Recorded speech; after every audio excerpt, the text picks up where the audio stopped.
Hi, thanks for being with us today. My name is Debbie Garza. I'm a pharmacist and currently the CEO of the Texas Pharmacy Association. With me today is Dr. Leonard Friedland, who is a pediatrician, a vaccine research scientist at GSK, and has been involved in the development of over 14 vaccines that are currently in use across the United States.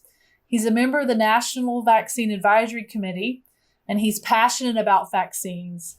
I'm thrilled to have him with me here today as we talk about the role of pharmacists in vaccinations and increasing immunization rates. And we'll also discuss the recent announcement from the federal government as it relates to pharmacists' ability to order and administer vaccines. So welcome, Dr. Friedland. Thank you for being with us today.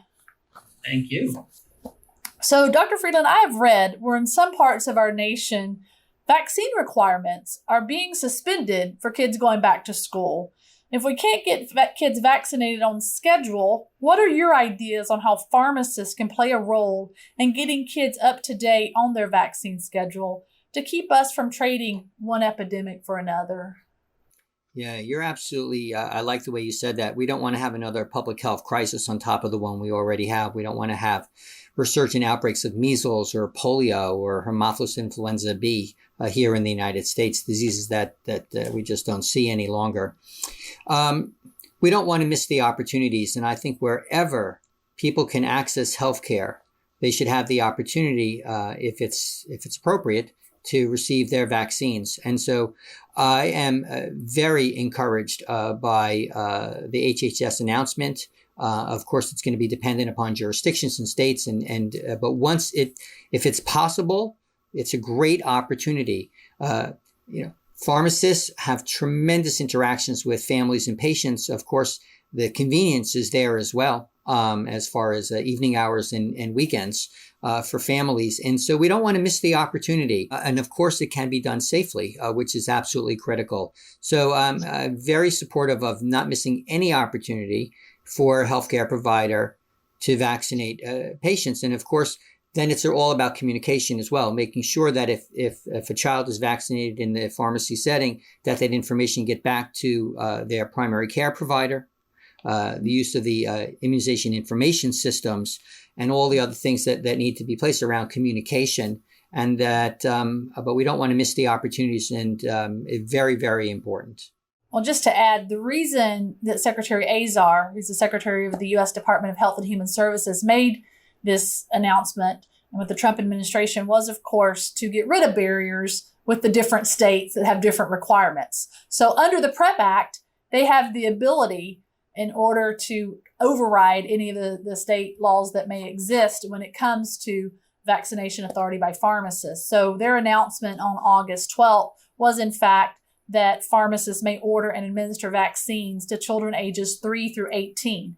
And that's a big deal because I know particularly here in Texas, we could do flu down to age 7, but the other vaccines were only to age 14 without a prescription. We know so many children, unfortunately, do not have a medical home or a primary care physician. It's our job to help refer them to pediatricians or physicians accordingly. But to us, this was a huge opportunity to really step up and help with this need to not have the added burdens in the healthcare system this fall and going forward in light of the number of people that are not getting their vaccines today.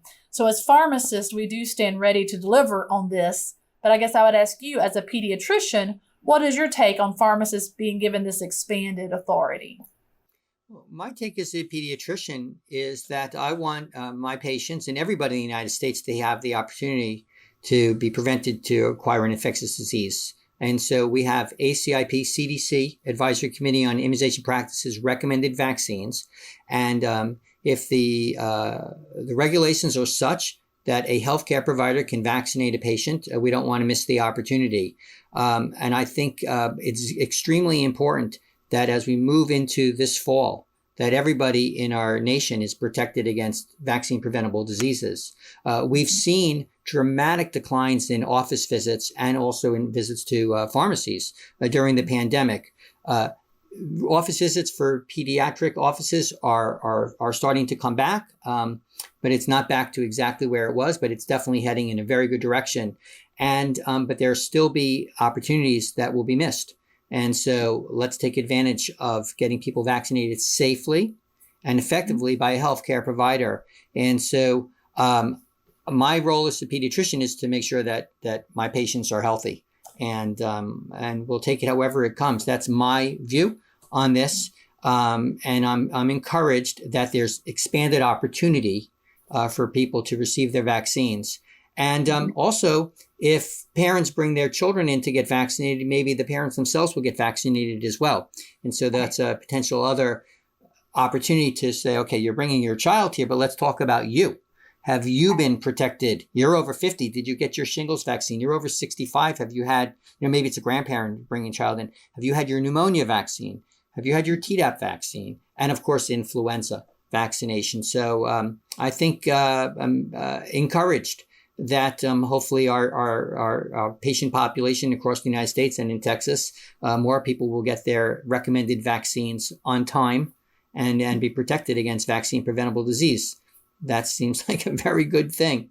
Absolutely. Well, just to be clear, of course, as part of those requirements for pharmacists to be able to do this, they do have to report through the immunization information system, as we talked about. So that way, the other providers are aware of what vaccines have been given, as well as reporting back if they do have a pediatrician or a primary care physician.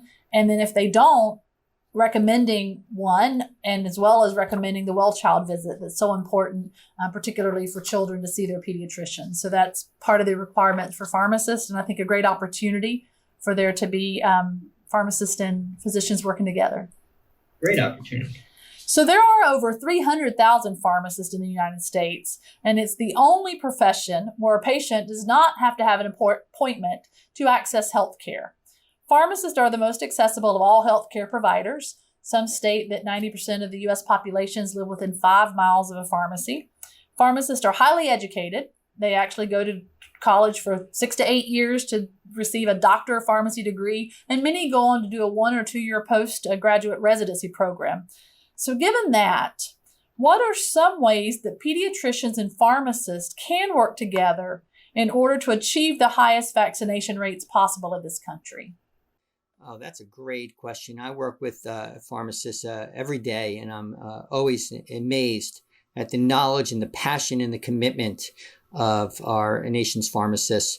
Pediatricians and pharmacists absolutely work together because we're all here for the same reason. It's the health of our patients, and we're here to give advice, to give guidance based on evidence, and to help people as they reach their own decisions around their own health. And, we work together because we're here for the same exact goal. People access healthcare in all different ways. And let's always take advantage of all the opportunities. I think one thing, a personal thing, when March came around and we were beginning to shelter in place, and, it felt like we were taking our lives in our hand if we, left our front door. There were a number of times that I, as my family, we needed to go to the pharmacy. We needed to pick up an important medication, or we needed to access something that we just couldn't have. And it was extremely comforting to be able to go and know that there was a professional there who could answer my questions and was there for me and my family, 24/7, basically. And that's the way it should be, that we're all here together to keep our population healthy. And now, of course, with testing that for COVID, the pharmacies are playing even another role to keep our population healthy. It's a partnership, and it's for the right reason. It's for the patient. Well, Lynn, thank you for your insight. Such good information.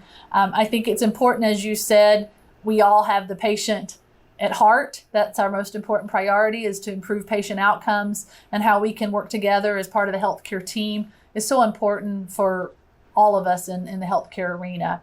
Thanks to our audience for joining us. We appreciate you. Please be sure to hit the like or subscribe button to get notifications for future episodes like this. Thanks, and have a great day.